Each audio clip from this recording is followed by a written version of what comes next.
بسم اللہ الرحمن الرحیم۔ سید اسلامک ہب کے معزز ناظرین، السلام علیکم ورحمۃ اللہ وبرکاتہ۔ میں ہوں سید شہزاد علی اور آپ دیکھ رہے ہیں سید اسلامک ہب۔ حضرت یونس علیہ السلام ایک عظیم اور کریم نبی تھے، ان کا واقعہ قرآن کریم میں موجود ہے۔ اللہ تعالیٰ نے آپ کو عراق کے ایک شہر نینوا کا پیغمبر بنا کر بھیجا۔ اس وقت آپ کی عمر 28 سال تھی۔ نینوا کی آبادی تقریباً 1 لاکھ سے زیادہ تھی۔ پوری قوم بت پرستی کا شکار تھی اور یہ سب شرک اور کفر میں مبتلا تھے۔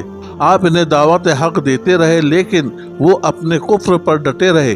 وہ لوگ آپ پر ظلم کرنے لگے، مذاق اڑانے لگے اور دھمکیاں دینے لگے۔ آپ ان کو تقریباً 40 سال تک خدا کی وحدانیت کی طرف بلاتے رہے اور سمجھاتے رہے، لیکن یہ قوم آپ کی نافرمانی کرتی رہی۔ جب ان کی نافرمانی انتہا تک پہنچ گئی تو حضرت یونس علیہ السلام نے اللہ رب العزت کی بارگاہ میں عرض کیا کہ مولا، میری یہ قوم سنتی ہی نہیں ہے اور یہ راہ ہدایت پر آنا ہی نہیں چاہتی۔ تو اللہ تعالیٰ نے حکم دیا کہ ان لوگوں کو آگاہ کر دو کہ 3 دن کے اندر ان پر عذاب آنے والا ہے اور تم سب ہلاک ہونے والے ہیں۔ حضرت یونس علیہ السلام اپنی قوم کے پاس آئے اور اپنی قوم سے آخری مرتبہ کہا کہ اللہ تعالیٰ کی طرف سے مجھے وحی آئی ہے کہ اللہ تعالیٰ اس بستی پر عذاب نازل فرمائے گا۔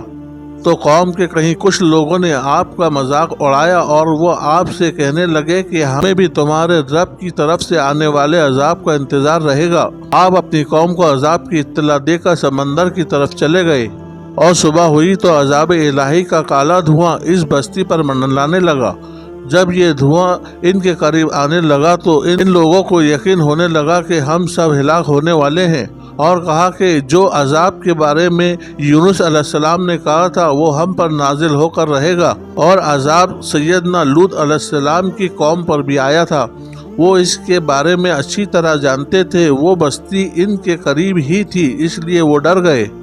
ان کے سردار جمع ہو گئے اور سب نے اتفاق کیا کہ یونس علیہ السلام نے سچ فرمایا تھا اور واقعی یہ عذاب کے آثار ہے، اور ان کے سرداروں نے کہا کہ حضرت یونس علیہ السلام کی بات غلط نہ تھی اور ہم نے ان کو کبھی جھوٹ کہتے نہیں سنا۔ اور یہ سب ایمان لائے اور پھر توبہ کرنے لگے اور کہا کہ ہم خدا کی وحدانیت پر یقین کرتے ہیں۔ عذاب کے آثار دیکھ کر جب انہوں نے توبہ کی اور استغفار کر لیا تو اللہ تعالیٰ نے انہیں معاف کر دیا۔ اللہ تعالیٰ کسی قوم کو اس وقت تک عذاب نہیں دیتا جب تک وہ اپنی حجت پوری نہیں کر لیتا۔ پس جب یونس علیہ السلام نے اس قوم میں مہلت کے آخری لمحے تک نصیحت کا سلسلہ جاری نہیں رکھا اور اللہ کے مقرر کردہ وقت سے پہلے وہاں سے چلے گئے تو اللہ کے انصاف نے اس قوم کو عذاب دینا گوارا نہیں کیا اور انہیں معاف کر دیا۔ دراصل حضرت یونس علیہ السلام اپنی قوم کو عذاب کی اطلاع دے کر اور ان سے ناراض ہو کر اللہ تعالیٰ کی وحی آنے سے پہلے اپنا علاقہ چھوڑ کر سمندر کی طرف چلے گئے تھے۔ جب حضرت یونس علیہ السلام سمندر کے پاس پہنچے تو ایک کشتی مسافروں سے بھری ہوئی تھی۔ آپ بھی اسی میں سوار ہو گئے۔ ابھی کشتی تھوڑی ہی دور چلی تھی کہ اچانک اونچی اونچی لہریں اٹھنے لگی۔ لوگوں کو ایسا لگا کہ ساز و سامان زیادہ ہونے کی وجہ سے یہ سب کچھ ہو رہا ہے، تو لوگوں نے اپنا ساز و سامان سمندر میں پھینک دیا تاکہ کشتی کا بوجھ کم ہو جائے، لیکن کشتی ڈگمگانے لگی اور کشتی کے غرق ہونے کا یقین ہونے لگا۔ تو اہل کشتی نے اپنے عقیدے کے مطابق کہا کہ ایسا لگ رہا ہے کہ کشتی میں کوئی غلام ہے جو آقا سے بھاگا ہوا ہے۔ حضرت یونس علیہ السلام کو ایسا لگا کہ میرا نینوا سے وحی کے انتظار کے بغیر اس طرح سمندر کی طرف چلے آنا اللہ کو پسند نہیں آیا، تو انہوں نے اہل کشتی سے فرمایا کہ میں ہی وہ غلام ہوں جو آقا سے بھاگا ہوا ہوں۔ تو کشتی میں سوار مسافر اور ملاح نے آپ کی بات نہیں مانی کیونکہ وہ آپ کو جانتے تھے اور آپ کی شرافت سے واقف تھے۔ پھر یہ طے پایا کہ قرآن اندازی کی جائے، تو پھر 3 بار قرآن اندازی کی گئی تو حضرت یونس علیہ السلام کا ہی نام آیا۔ پھر خود ہی آپ نے سمندر میں چھلانگ لگا دی۔ جب آپ سمندر میں پہنچے تو اللہ تعالیٰ نے مچھلی کو حکم دیا کہ وہ انہیں نگل لے۔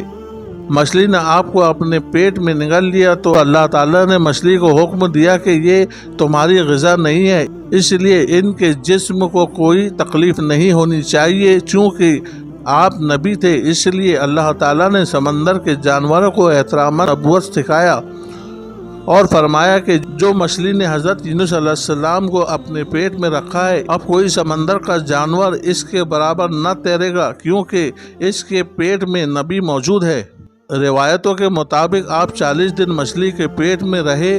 جب آپ نے خود کو مچھلی کے پیٹ میں زندہ پایا تو بارگاہ الہی میں اپنی ندامت کا اظہار کیا اور بارگاہ الہی میں اپنی خطا کی معافی کے لیے یہ دعا پڑھی، لا الہ الا انت سبحانک انی کنت من الظالمین، اور کہا الہی مجھے مچھلی کے پیٹ سے نجات عطا فرما۔ چنانچہ جب اللہ تعالیٰ نے حضرت یونس علیہ السلام کی درد بھری آواز سنی تو اس دعا کو اپنی بارگاہ میں قبول فرما لیا اور حضرت یونس علیہ السلام کو اس آزمائش سے نجات دی اور مچھلی کو حکم دیا کہ حضرت یونس علیہ السلام کو بغیر کسی تکلیف کے سمندر کے کنارے اگل دے۔ اس کے بعد اللہ کے حکم سے مچھلی نے آپ کو سمندر کے کنارے اگل دیا۔ مچھلی کے پیٹ میں رہنے کی وجہ سے آپ کا جسم نہایت ہی نرم اور سفید ہو چکا تھا، آپ کمزور ہو چکے تھے۔ آپ 40 دن تک سمندر کے کنارے ہی لیٹے رہے۔ اللہ تعالیٰ نے آپ کی سر کے پاس کدو کی بیل پیدا فرمائی۔ کدو آپ کے منہ کے پاس آتا، آپ بنا کسی محنت کیے لیٹے لیٹے اس کدو کو کھا لیا کرتے تھے۔ اور پھر اللہ تعالیٰ نے ایک پہاڑی بکری بھیجی جو دن بھر گھاس اور جڑی بوٹیاں کھاتی اور صبح و شام آپ کے پاس آ کر کھڑے ہو جاتی اور آپ کو دودھ پلاتی، یہاں تک کہ آپ تندرست ہو گئے۔ پھر حکم الہی ہوا کہ آپ نینوا واپس جائے۔ آپ 40 دن مچھلی کے پیٹ میں، 40 دن سمندر کے کنارے، ایسے تقریباً 3 ماہ کے بعد آپ جب اپنی بستی میں واپس آئے تو وہاں کے لوگ بہت خوش ہوئے اور انہوں نے آپ کے ہاتھ پر بیعت کی۔ پوری بستی والوں نے آپ کی پیروی کی۔ صرف یونس علیہ السلام کی قوم ایسی قوم ہے جو گناہ اور شرک کے بعد ایمان کی جانب پلٹ آئی، تو اللہ نے اس قوم کو اپنے محبوب جماعت میں شامل کر لیا۔ اللہ تعالی ہم سب کو نیک اعمال کرنے کی توفیق عطا فرمائے، آمین ثم آمین۔ اس ویڈیو کو لائک، شیئر اور کمنٹس کرنا نہ بھولیں۔ ہمارے چینل کو ضرور سبسکرائب کر لیں۔ انشاءاللہ پھر حاضر ہوں گے ایک نئی ویڈیو کے ساتھ، تب تک کے لیے اللہ حافظ۔